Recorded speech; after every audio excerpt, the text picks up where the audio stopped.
ಈಗ ಇಂದಿನ ಪತ್ರಿಕೆಗಳ ಇಣುಕು ನೋಟ. ಜಲವಿವಾದಕ್ಕೆ ಸಹಕಾರವೇ ಪರಿಹಾರ, ಕೆನ್ ಬೆಟ್ಲಾ ಮಾದರಿಯಾಗಲಿ, ರಾಜ್ಯಗಳಿಗೆ ಪ್ರಧಾನಿ ನರೇಂದ್ರ ಮೋದಿ ಸಲಹೆ.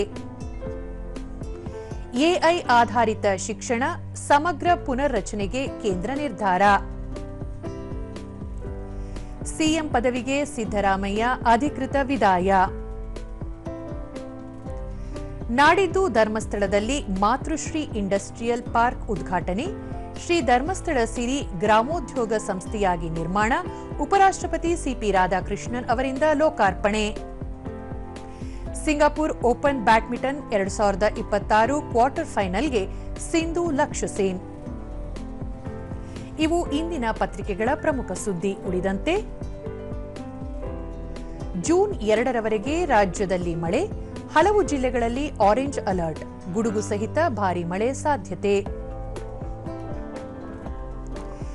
ಕೆಆರ್ ಮಾರುಕಟ್ಟೆಯಲ್ಲಿ ರೈಟ್ ಪಾರ್ಕಿಂಗ್, ಸುಸಜ್ಜಿತ ಸೌಲಭ್ಯ, 400 ದ್ವಿಚಕ್ರ ವಾಹನ, 200 ಕಾರುಗಳ ನಿಲುಗಡೆ ವ್ಯವಸ್ಥೆ.